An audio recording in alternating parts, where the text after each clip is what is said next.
Okay, so here we are back diagnosing this parasitic drain. When I last left this, I had replaced the actuator door motor for the air conditioning system that was in fact a problem. It was cycling while the whole thing was shut down, which was weird. I was really kind of hoping that that was the only problem, but it wasn't. So there's still a draw, and I did verify that before when I was in my verify the repair portion of the repair, and I still had a draw, so I had a pretty good chance that it wasn't fixed. So I gave it a couple of days. I figured, well, we'll let all the modules, power down, and we'll see if this draw continues to pull battery down, which it did. So now I'm back at it. Got it back hooked up. Again, the negative battery cable is disconnected here. The meter is hooked up in between the negative battery terminal and the cable that I disconnected. So we're literally trying to figure out where this additional draw is coming from. It looks like it's about 0.4 of an amp, a little less than half an amp, which is pretty significant. So I just have to figure out which one of these circuits is causing the problem. And then hopefully from there we can figure out what we got to do to fix it. So we're just going to go through the process of pulling fuses in each of these circuits and trying to figure out which one has the most significant change or drop in the amperage draw. And that will at least give me the circuits that I need to focus on. It may be one circuit, it may be multiple. It's hard to tell at this point. I kind of just my process here is I kind of start with the bigger fuses for whatever reason. That's just my process. So I'll start with like the 40s, then work my way to the 30s, 25s, 20s, 15s, 10s, etc. So at any rate, that's kind of, now I've also gone around and checked all of these relays. None of these relays are currently clicking, so they don't appear to be activated. Now one of them could be stuck, but the last time I did this, I pulled all of these relays. Not one of them made a difference, so might as well do it again. Let's just see, and if so, I mean, we could take the relay right out of the equation if that ends up being the issue. So far, no significant change in any of these that I've pulled.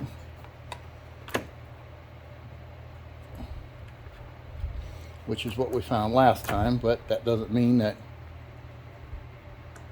it's going to be the same this time. I always do the test over again just to be on the safe side.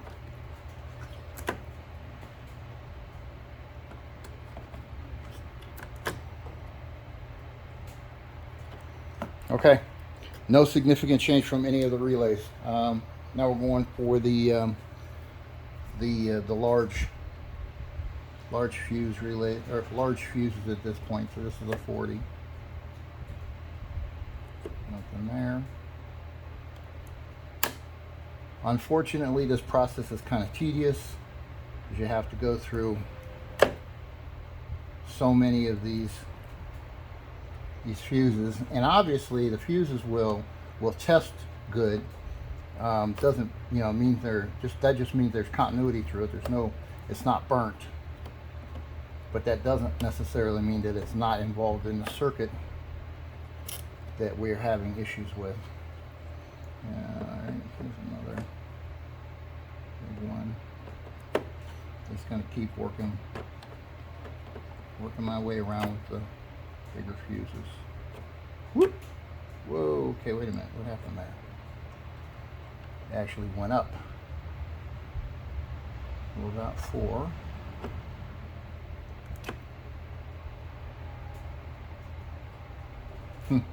Okay. Maybe it was a fluke. Oh, got a little bit of spike when I put it back in. Alright. Don't know that that's significant or not, but we'll keep pulling fuses. That was a green 40 amp right there that caused that little weird thing.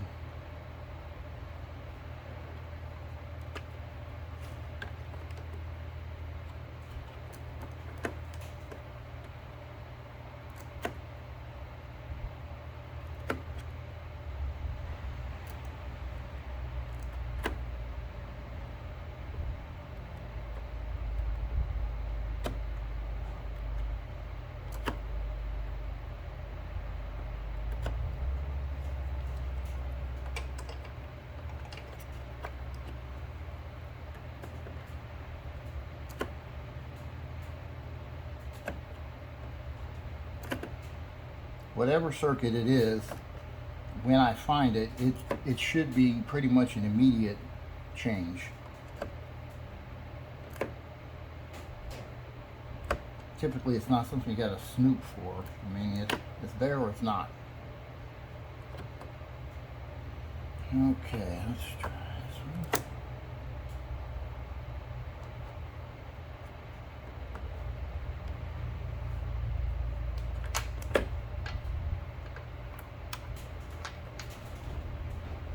All right, so that's most of the 40s. Oh, I missed this one. This one's not easy to grab a hold of either. Come on. Yeah.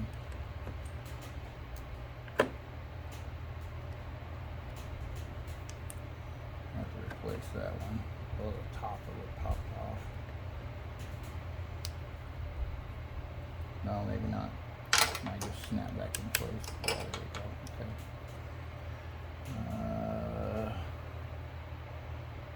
Alright, that's most of those. Now I guess we'll jump down to the 20s and 25s. Pretty sure I pulled all of these already.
Nothing so far.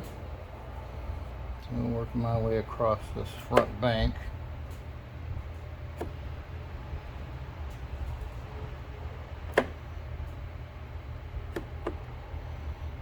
Check all these. Try this one.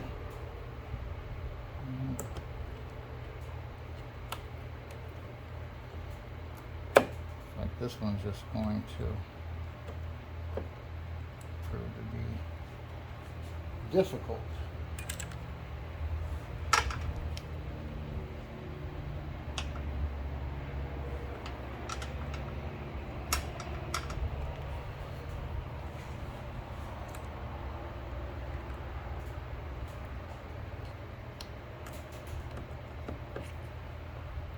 Some of these are extras.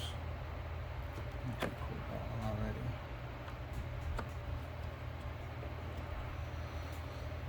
Okay, those are spares. I'm sure I put this one already also.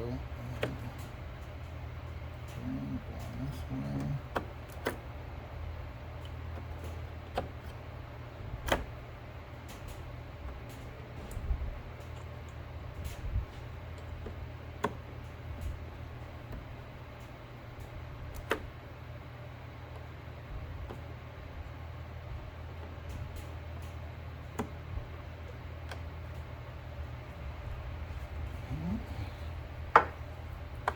halfway through this fuse box now. Still have, whoop, what happened there?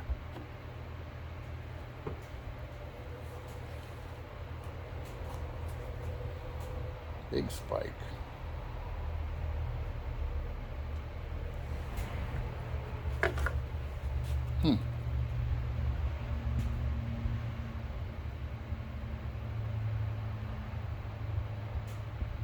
That's almost like I woke up a module or something with that one. As it jumped from 0.4 up to over 2. Let's see, what was that one again? I think that was here.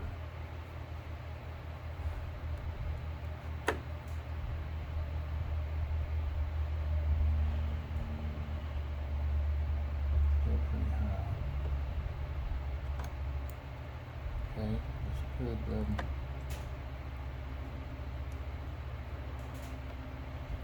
could potentially be the circuit.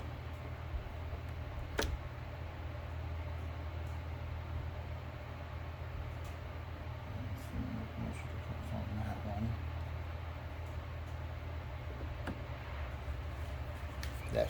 That blue 15 amp fuse right there seemed to something seemed to spike on that one, so I need to look that one up and find out what that controls. Nothing really here.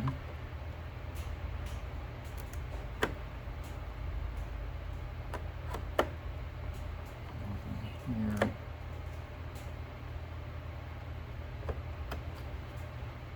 I mean, this is just process of elimination.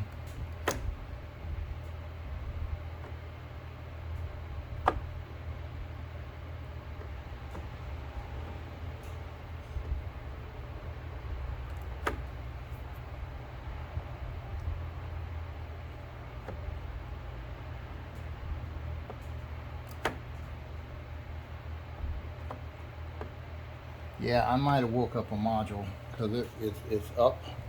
It's up by a half a amp and it's staying up. So whatever that circuit was, seemed like it might have done just that. Whoa, oh, might get timed out.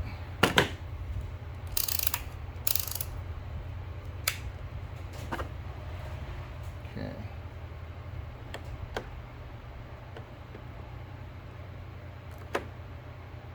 Oh, whoa, okay, what do we got here? Big spike.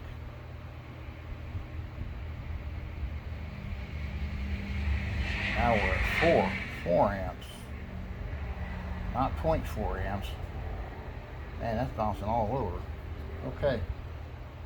That seems like the same circuit I was dealing with before with the HVAC system. Let me try that again. 10 amp fuse.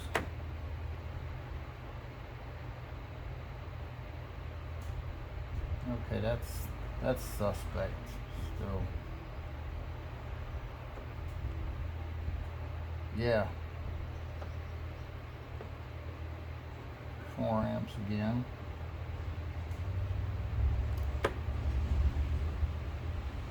Down to 2.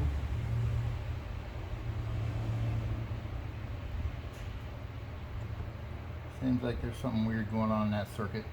So I need to check that one too. So the blue 15 amp here and this red 10 amp fuse here, and I'm almost positive that's the same HVAC circuit that I was dealing with before. So we're at 2.5 amps right now.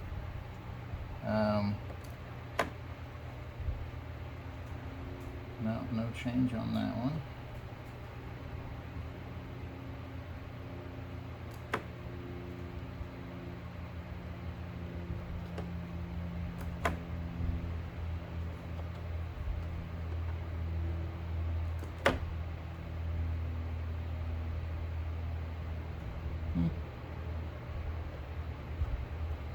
Nothing significant there. You're going to see some fluctuation in these as you go, but what we're looking for is significant change. What happened there? Maybe there was something. 0.8.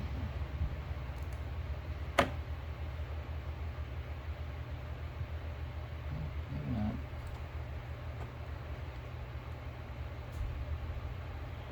Okay.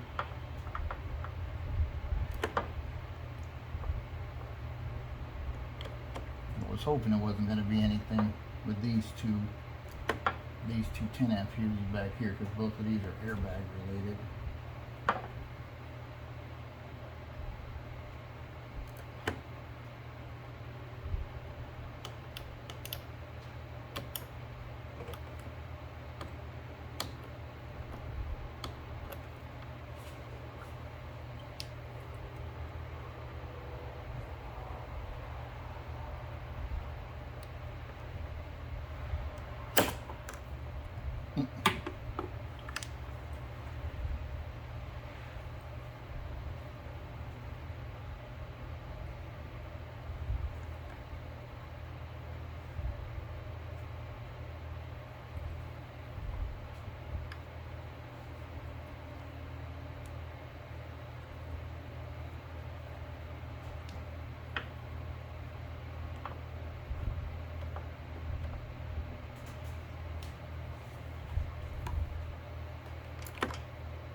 Okay, so two potential problem areas. One is this 15 amp fuse here. The other one was this 10 amp fuse here. Let's see if I still got those same issues. So pull 15 first.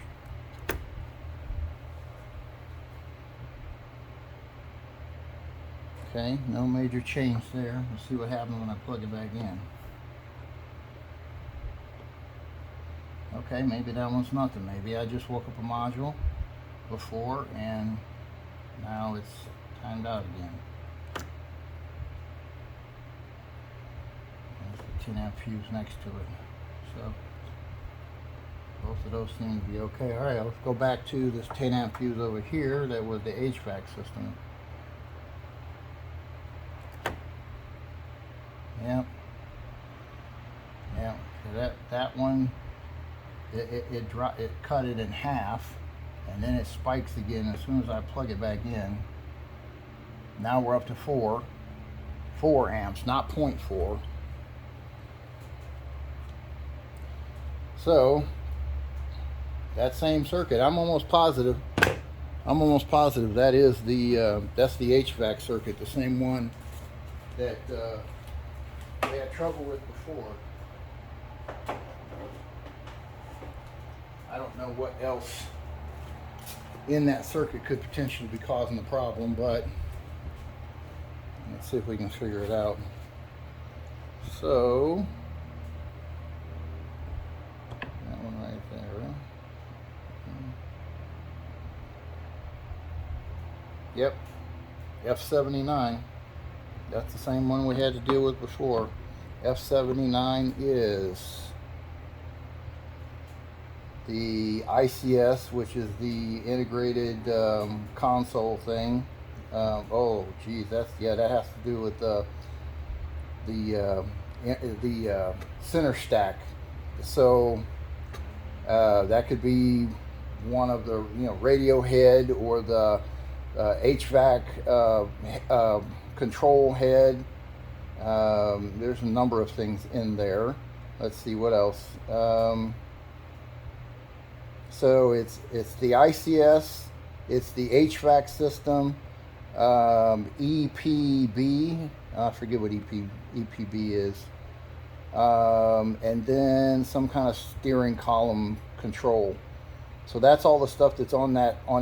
That's a lot of stuff that could still potentially be the issue. Now I know obviously one of them was was that actuator door that wouldn't shut down. So that was obviously part of the issue, but we've got more than that to deal with on that same circuit still. So I've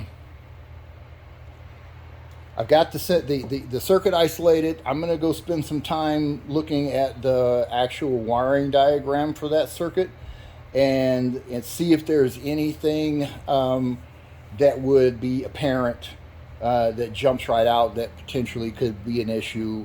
You know, a switch or a motor or something like that that could potentially be an issue. Could be a you know, who knows? It's hard to say at this point. Could be a wiring issue, but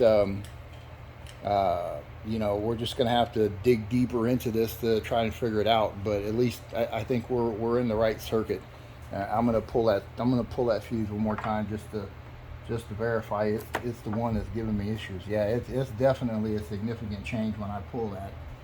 So, of all of the fuses that I pulled today, that one again is the most significant one that fluctuate. So it's coming from that circuit. We just got to figure out which module, which component it is that's causing the problem, and then either fix it and or replace it. So time to get into the digging part. I'll let you know when I have an update. Okay, we're back on this one.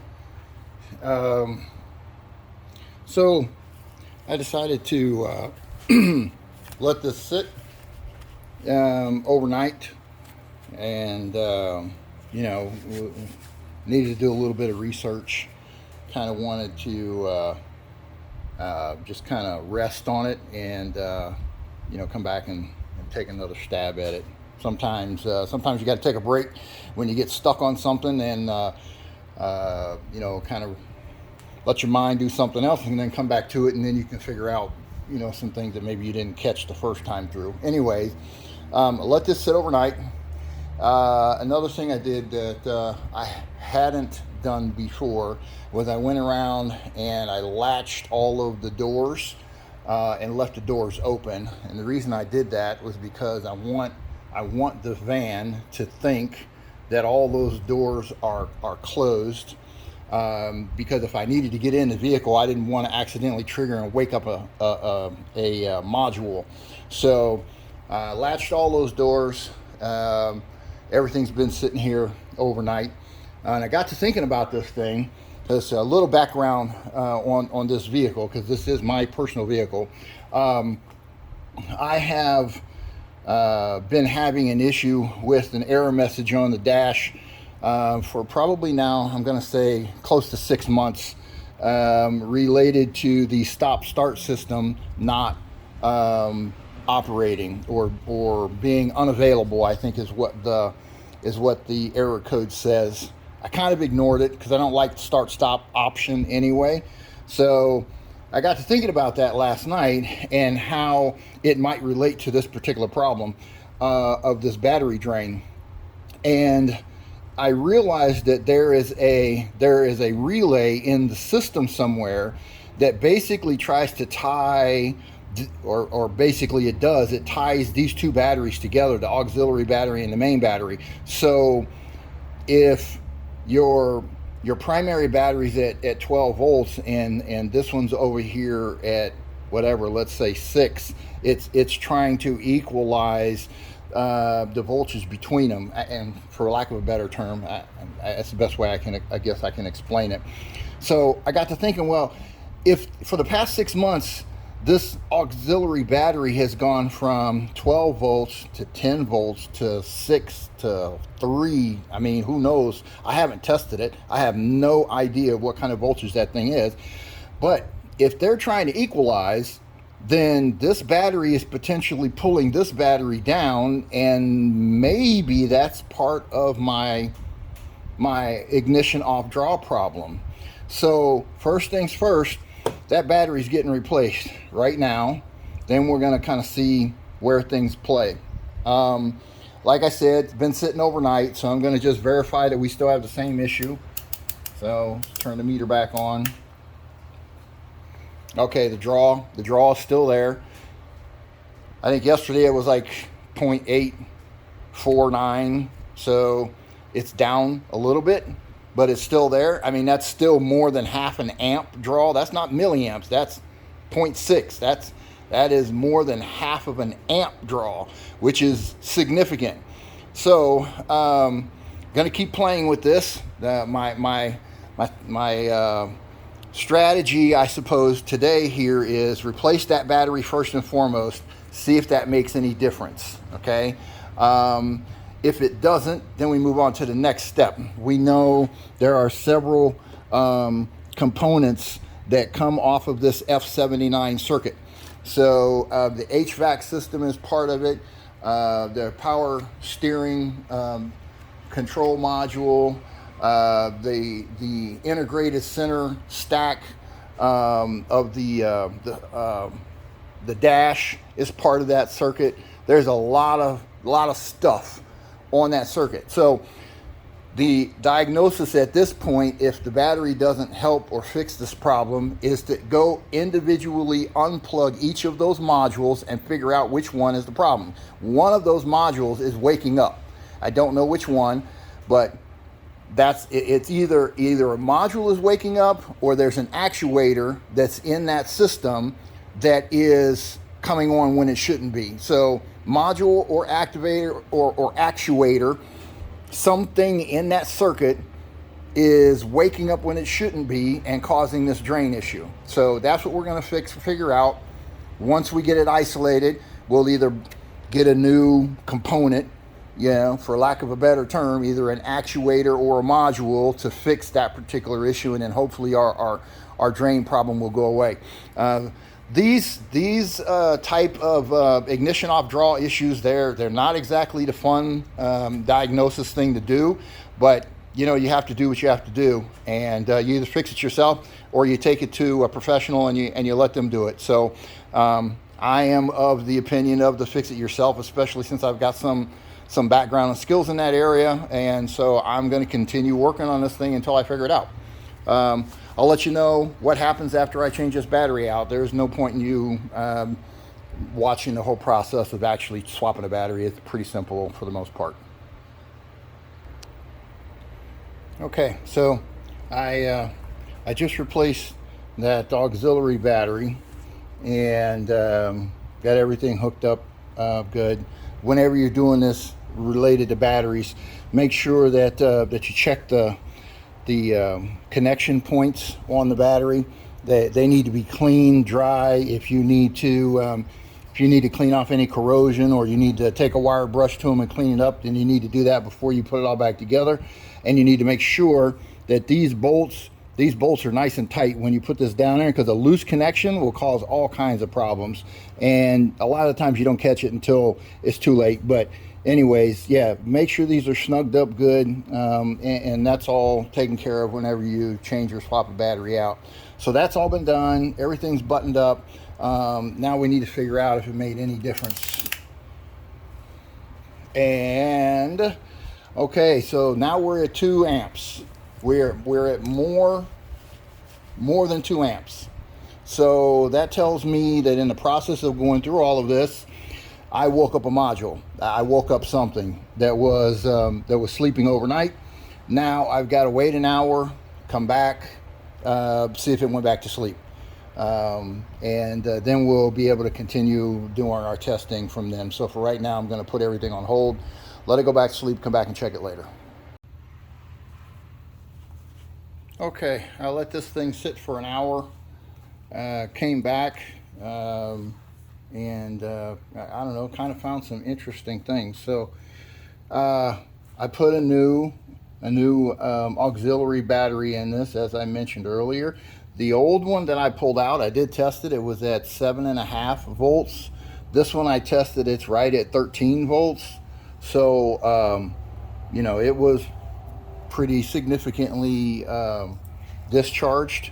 Anyways, got the new one in, got it connected up, and I thought this was rather interesting. So I go to check the amperage draw, and it was at like 2 something. So I let it time out for the hour, and come back, and it's still more than an amp of draw. So that made not a lot of sense to me either. So I decided to go ahead and take this this auxiliary battery out of the loop. Right, I've already loosened this bolt a little bit here, and that's the reason why that number is fluctuating so much. But But I'm going to completely take it out of the loop. I just totally disconnected it there. And that is pretty much what they would consider a normal milliamp draw. I mean, I could actually take it off the amp scale and put it on a milliamp scale now. Anything less than 50 is good.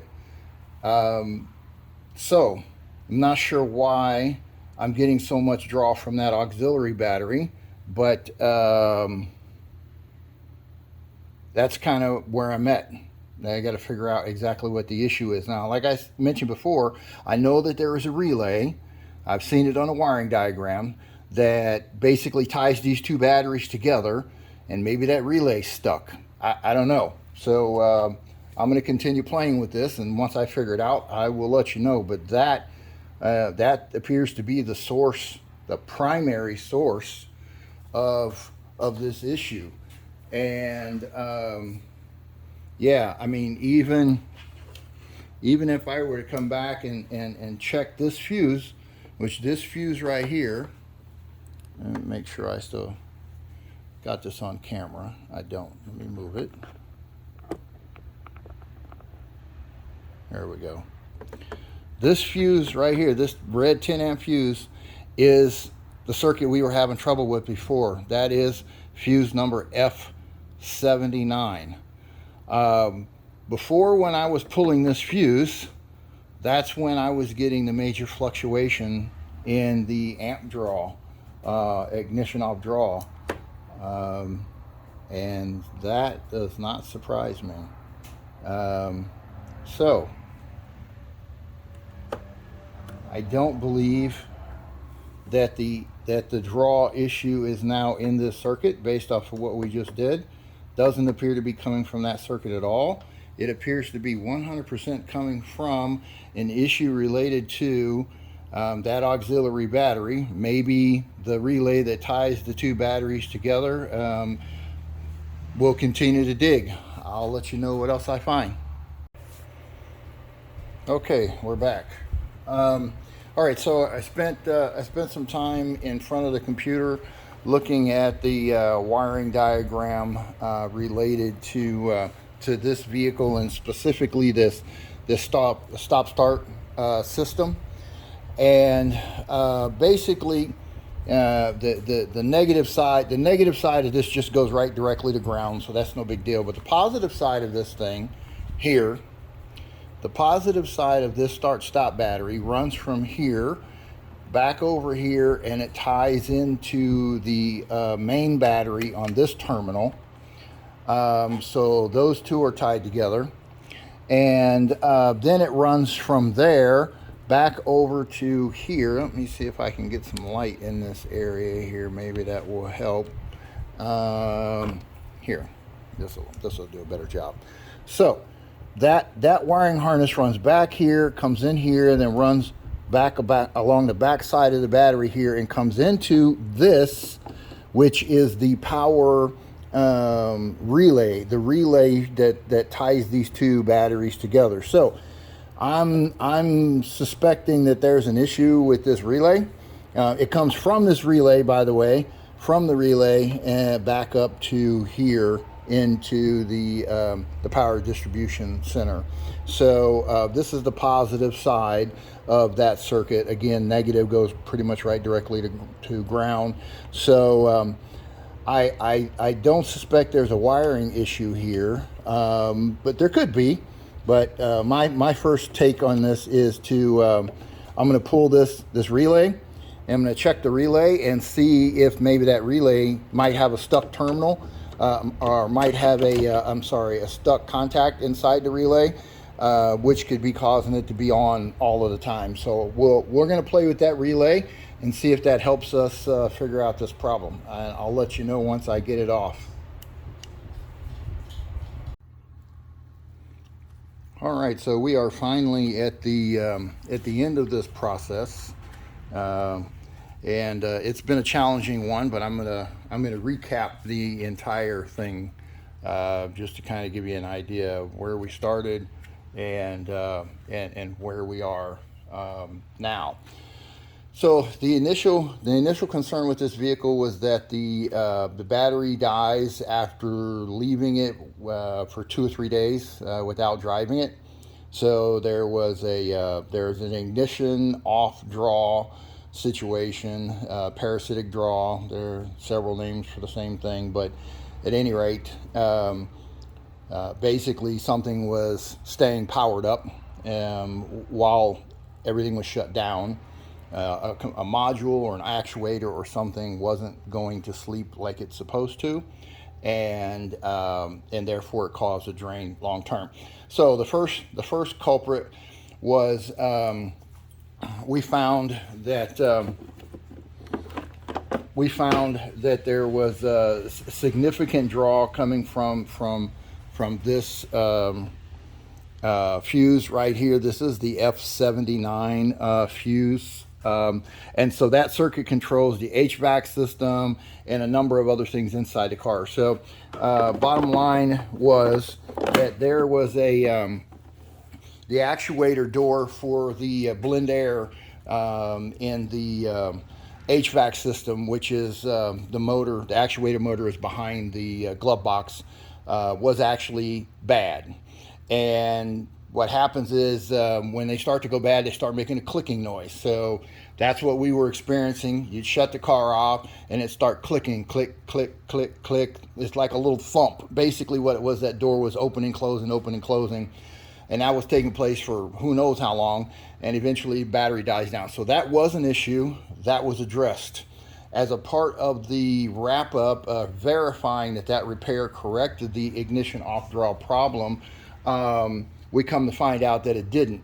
It did address that issue, but there was still a significant ignition off draw.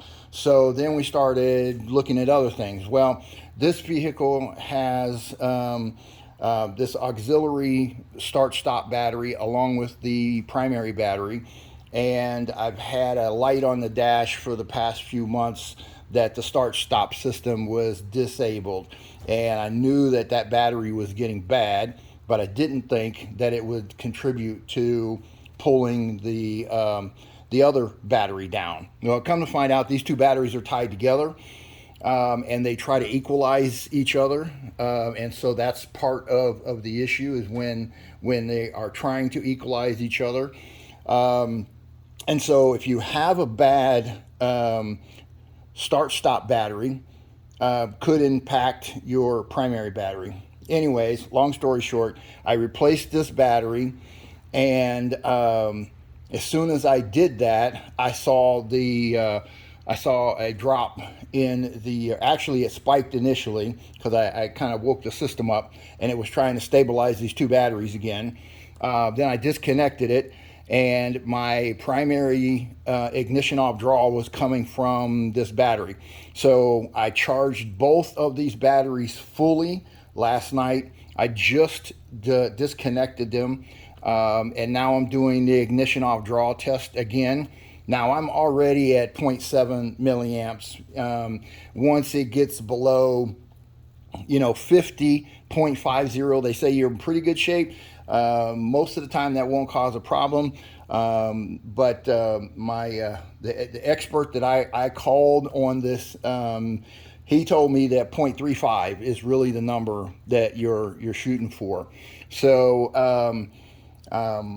that's where we're at. I know with time I just disconnected it, so maybe within the next hour or so, I'll come back and this number will be lower. I fully expect it to be less than 0.35. I'm positive we've corrected this problem. Two issues: one, the blend air door actuator motor was bad, and two, the start-stop auxiliary battery was bad. So two things at one time. We got them knocked out, and I'm certain that I'll be able to show you a better number than this here in the next hour or so. But that's pretty much it. We figured out what the problems were. We corrected them. This vehicle, I'm confident this vehicle is fixed and ready to be back on the road, and I won't have any issues with it going forward. So that's basically how you go through the process. It's a process of elimination. and you're basically just isolating which circuits are the problem based on the tests and readings that you take. And then based on that, you focus on those individual circuits. Now, had it turned out that it wasn't this auxiliary battery and I was still focused on F79, then I would have had to go through all of the modules in F79, not just modules, but modules and actuators. So basically anything in that circuit could have potentially been causing this ignition off draw problem. And the way to isolate them is you have to go to each individual one. For example, there is a control module for the front HVAC system on this vehicle. There's also a control module for the rear HVAC system on this vehicle. So either of them could have potentially been an issue. The only way to isolate it is to unplug it and check your readings. If your readings get better after you unplug it, then you know that module or that actuator is the source of the problem. So it's just a matter of disconnecting individual modules until you find which one it is that is causing the draw and replacing that module and or actuator. In many cases, it's not the control module. It's more likely an actuator or something that is physically moving versus an electronic component. So at any rate, that's just what experience has shown me. We're good on this one, but that, like I said, that's basically the process of how you would walk through it, how you isolate the issues, how you isolate the circuit, and how you isolate the individual component within that circuit that's causing the problem. So hopefully you got something out of this DIY episode. And if so, please check the like button, subscribe, and we'll see you on the next one.